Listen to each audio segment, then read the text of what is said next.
Hi there makers, it is Jo from Minerva, and today I am so excited because I have a new product to show you. It's a new tool that's arrived in the post and it's going to make my life so much easier. I've got a binding machine. A binding machine is to make bias binding, and you plug it into the mains electricity, and the hot plate and the rollers will pull through the binding and you get accurate binding for a really long piece, and you don't have to burn your fingers or try and manipulate a little hand binder on a ironing board. I've got loads and loads of binding to make because I'm making the Hovia jacket. The Hovia jacket is a quilted padded jacket, and you can have a collar on it, but you can also have all of the edges bound and the pockets bound as well, which is what I'm doing. So I want to make sure it's super accurate because I'm going to try and make my jacket reversible. So I want the binding to be the same size on the front and the back, or the outside or the inside of the jacket, however you see it. I've cut my binding ready and I'm going to unbox my new binding machine.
Okay, so the first thing to do is to cut some bias strip. So this is cut on 45 degrees. Any joins that I need to make have been done. So I want the full length of the strip before I put it in. Don't forget to join your binding at right angles. And you can snip off the join and it's stretchy through the join. Okay, let's have a look at the parts. So there is a winding spindle, and this is what you're going to roll your bias tape onto, and that sits in this holder here. This is a guide bar so that your fabric can come from the spool over the guide bar and towards the binding maker. This is the bias tip, and we can change that with different sizes. I'm going to use this one today. Under here is the hot plate. So this is the hot plate. It's not plugged in at the moment. Don't plug it in while you're setting up. Keep everything cool. And there's a metal plate in there. This is quite heavy, and a roller on the end. So that's keeping the hot plate covered. Here's the on-off switch. These are the heat settings. So I'm using a poly cotton today. So I've just turned it down to wool. The next fabric choice up is cotton linen. That's going to be a bit hot maybe for something that's got some polyester in it. So I've put it on a wool setting. This light will tell me when it's hot enough and ready. And this is the run button, and this is to reset. Let me show you how to get your fabric onto the spool. You're going to feed your fabric through the slot in the spool holder, and then there's a little clip to stop your fabric slipping out, and your fabric should be right side up, and you're going to roll your fabric onto the spool. Keep it nice and lined up. It needs to be quite snug but not stretched.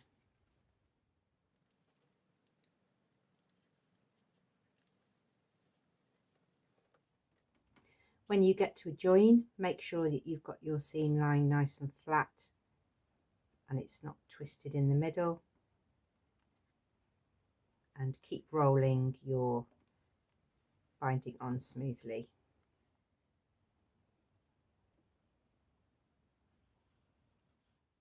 Next, you're going to place the spindle into the holder with the fabric coming from the top towards the guide. We're going to take the cover off now because we're going to set the fabric through the bias tip. To remove the tip, squeeze the handle at the end and the point goes into a hole and it clips in place. So squeeze the clip and slide out, and you're going to put your bias through the tip, and you will need a little bit of help with this. If you put the point in first, you'll be able to see it in like a little window, and you'll be able to use a pin just to guide it through.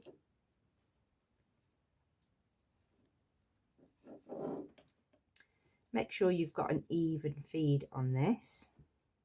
Sometimes a good idea to pull the fabric through, check your fabric is meeting at the back, and then reverse back. Going to put the tip back in so it goes nose end in and clicks in at the back.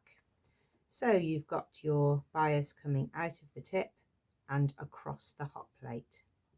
Extend the bias past the hot plate onto the roller and then put the plate cover back on. Now that you've done all of your handling, you can plug the machine in.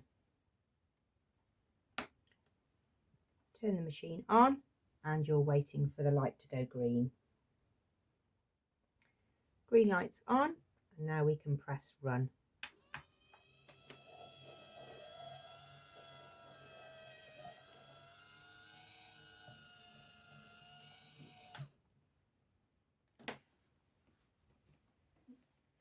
This binding is to make the edges on my Hovia jacket. The next job I'm going to do with my binding machine is to start putting my quilt together. You might see this behind me sometimes when I'm making tutorials.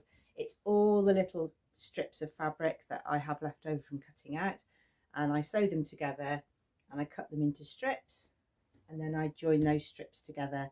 There's no measuring involved actually, it's pretty guerrilla sewing. I just get the strips and sew them together. It doesn't matter if they're square.